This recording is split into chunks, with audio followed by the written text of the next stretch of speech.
Welcome back to the Speedy Weekly Hoop Recap. My name is Speedy. Let's talk about what happened this week. We got a lot that happened this week, so I'm not going to waste any of you guys' time. Let's get right into it. Starting with the Norman, Powell, and pretty much the first really important trade that happened this year.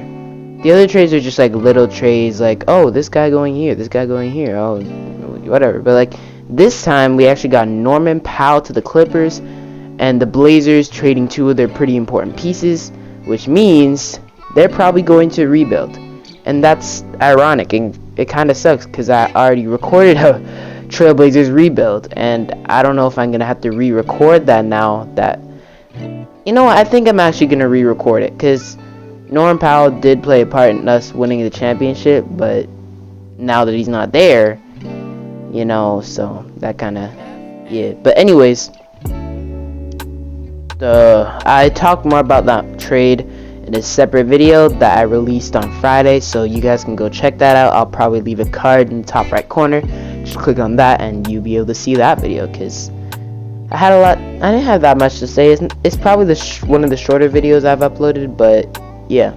Moving on, we got the All-Star reserves being released. I also talked more about that in a different video. Pretty much the main important things to come from that are Fred VanVleet, he's an All-Star. Chris Middleton, somehow he's an All-Star. And I was surprised that they had 3 guards reserves and 3 forward reserves for each conference. That was very interesting to me. So, hey, I mean, I'll take it. Chris Paul deserved to be an All-Star more than any of the other front court players that were in contention. AD and Paul George are injured, so those are the only guys who you'd have in the conversation, and they're injured. So, or they were injured for a pretty large amount of time. The one I was surprised by, though, was Chris Middleton, but at the end of the day, maybe it's because, I'm guessing it's because Bam missed a lot of time. Also, they have to have a rule where it's a certain amount of forwards and a certain amount of guards, and even though they did add in 1 extra guard this year, at the end of the day, they had to stick to their format. And I guess still I wouldn't say Chris Middleton was the best option. I think even Siakam would be a better option, or Jared Allen, one of those two. But hey, I'm not the guy who controls it. Talk to the guy who controls it about that. Still though, congrats to Chris Middleton, good job. I know you ain't seeing this, but hey, congrats, my guy. You did it. Moving on, we got the actual basketball part. Actually, no. First, I'm going to talk about the trade rumor that I kind of sort of predicted with my last title for the last video I released. James Harden and the Nets and the 76ers are in trade talks having to do with James Harden. And now James Harden, people are saying, oh, maybe he's going to go to the Nets. Or no, sorry, maybe he's going to go to the Sixers. Maybe Ben Simmons goes to the Nets. And that's a very realistic trade. I'm thinking of doing a rebuild on the main channel with the Sixers, where I get James Harden and like see what I could do, help them win a championship. And, you know, I guess that could be fun. But I already talked about that kind of. But I guess I could go more in depth with it. I mean, like, a trade package that I could see happening would be James Harden for Ben Simmons, Matisse Thybulle, and Sixers wouldn't want to give up Steph Curry, so maybe Shake Milton and then a few first-round picks, like 2 first-round picks in the second. That would be a convincing deal for me. And then maybe the Nets add in Paul Millsap, because Paul Millsap don't really want to be there right now. So that could be a potential trade that happens, and I think it works out for both teams. The Sixers get a new piece beside Joel Embiid to help them actually win games, and the Nets, with all the stuff going on with James Harden, now they don't have to worry about re-signing him next year, and they just have Ben Simmons, whose contract is already guaranteed for the next few years.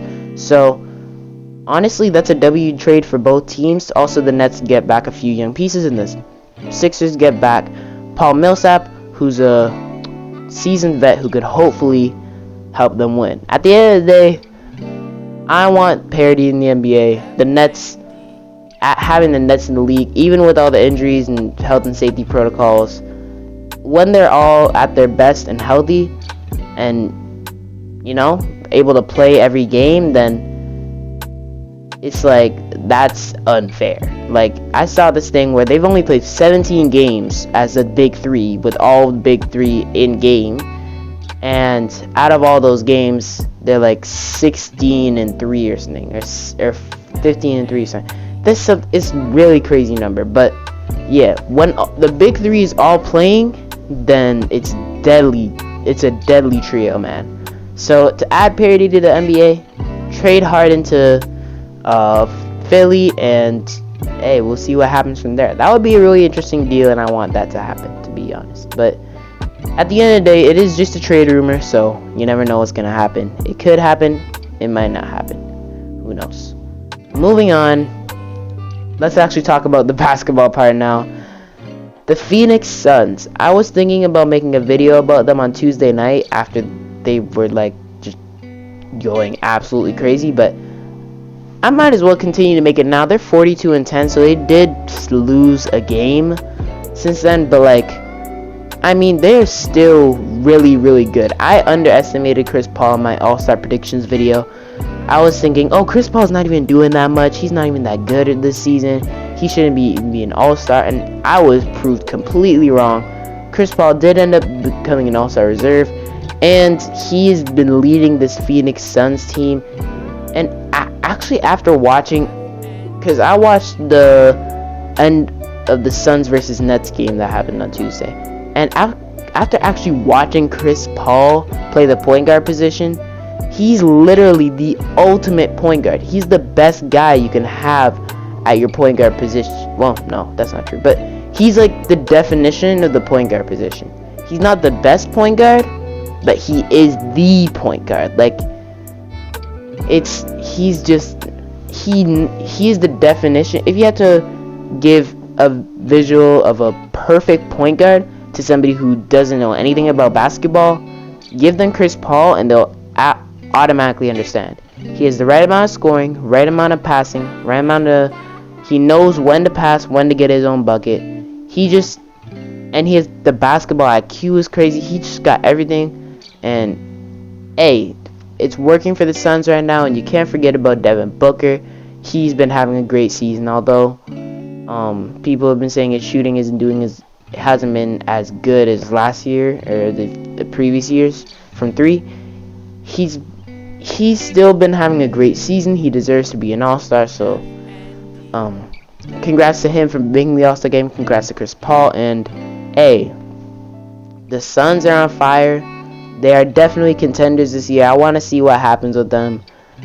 It's going to be interesting, man. Moving on, the other team I want to talk about, as you can see on the screen, the Toronto Raptors. The Raptors had a 4-game and 5-day stretch this past week, and those were really tough games. They had a game against the Hawks, a game against the Heat, a game against the Bulls, and then another game against the Hawks. And don't forget, they had a game against the Heat before that 5-game stretch on the Saturday. And all of those games they won. 3 of them against the two top teams in the East. And right now, they're half a game behind the Nets for the 6th seed. The Raptors have come to life. And as a guy who's watched all the Raptors games so far, it's really been those 5 guys. It's been Vanvleet, Trent, OG, Barnes, and Siakam. That lineup right there is absolutely ridiculous. Like, I can't even. Any guy can be the best guy out of those 5 on any given night. Trent's been going off for the past few games. I have a feeling he's going to start to cool down now, but he's been amazing, dropping 30 pieces for the past 5 games. And then you got Siakam, who's been like evolving his game. He's like the perfect, other than Jokic, he's the definition of the perfect playmaking big right now.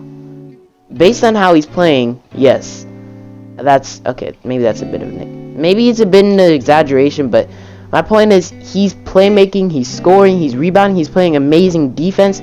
He's doing what we expect Pascal Siakam to do, especially after that All-Star starter season where he went off and he was an All-NBA player.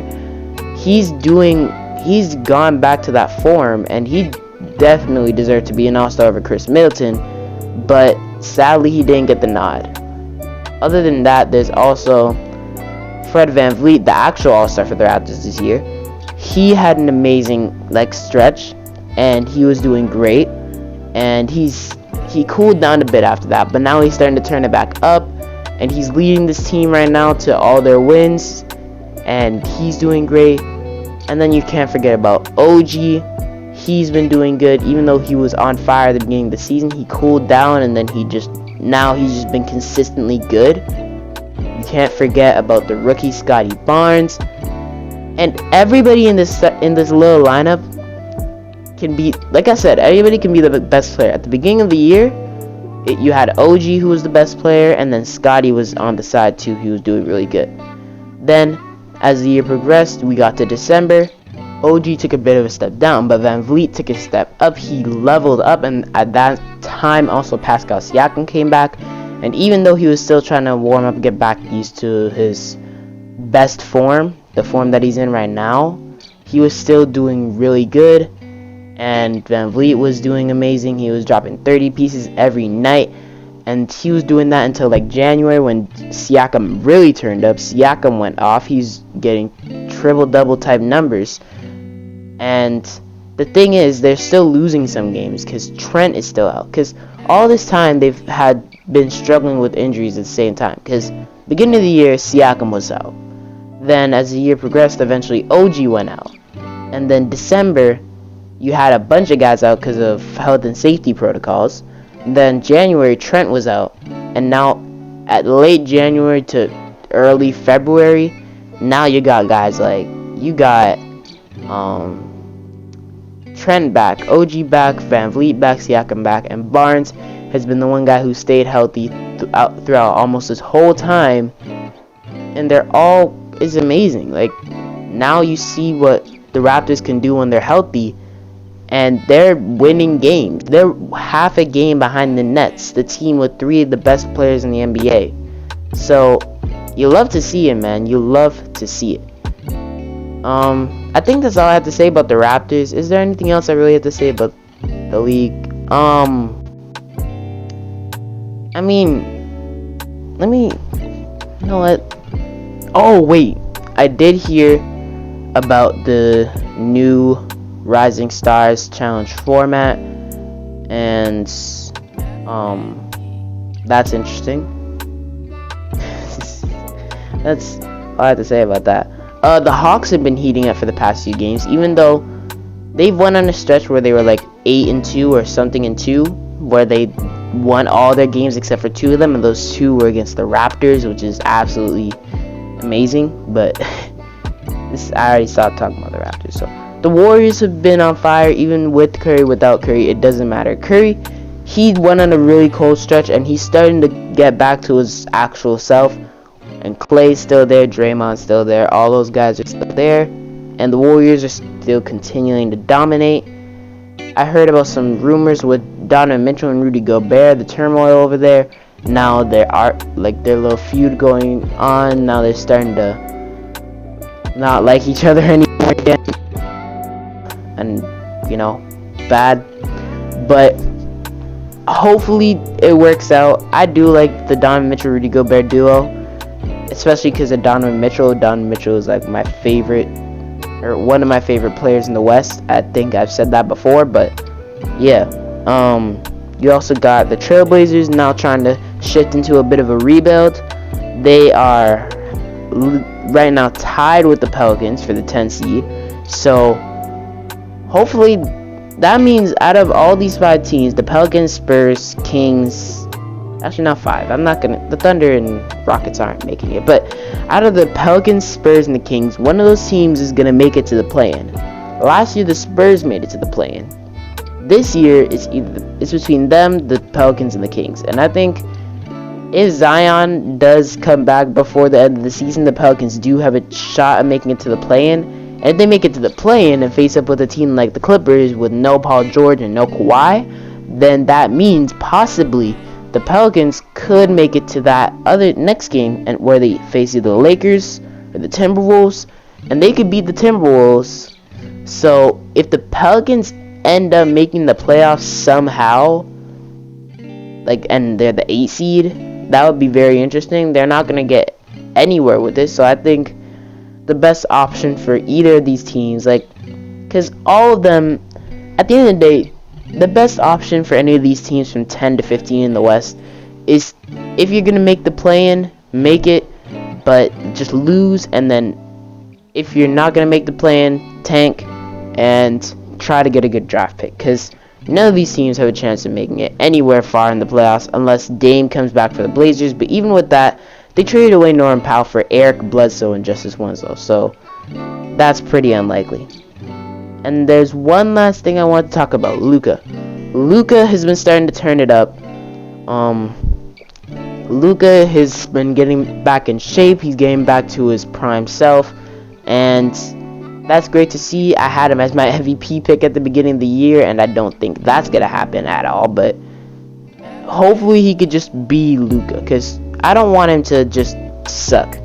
I want Luka to fulfill his potential and become the player that we all thought he was gonna be. So hopefully Luka can continue to progress, and I mean, of course he's gonna continue to progress. I mean, my point is, it's good that he's getting out of the slump, because I want him to continue getting better. And yes, even though it's annoying when he plays my Raptors, at the end of the day, I gotta enjoy basketball, and Luka is pretty good at basketball. So yeah, that's pretty much it for this video. If you enjoy, please like, subscribe, share, comment down below your tips, tricks, or topics you have me to talk about.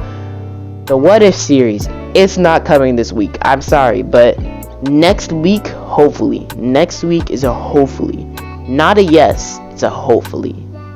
Because I still don't know. Anyways, yeah, that'll be it for me today. I'll see you guys next time. I'm out.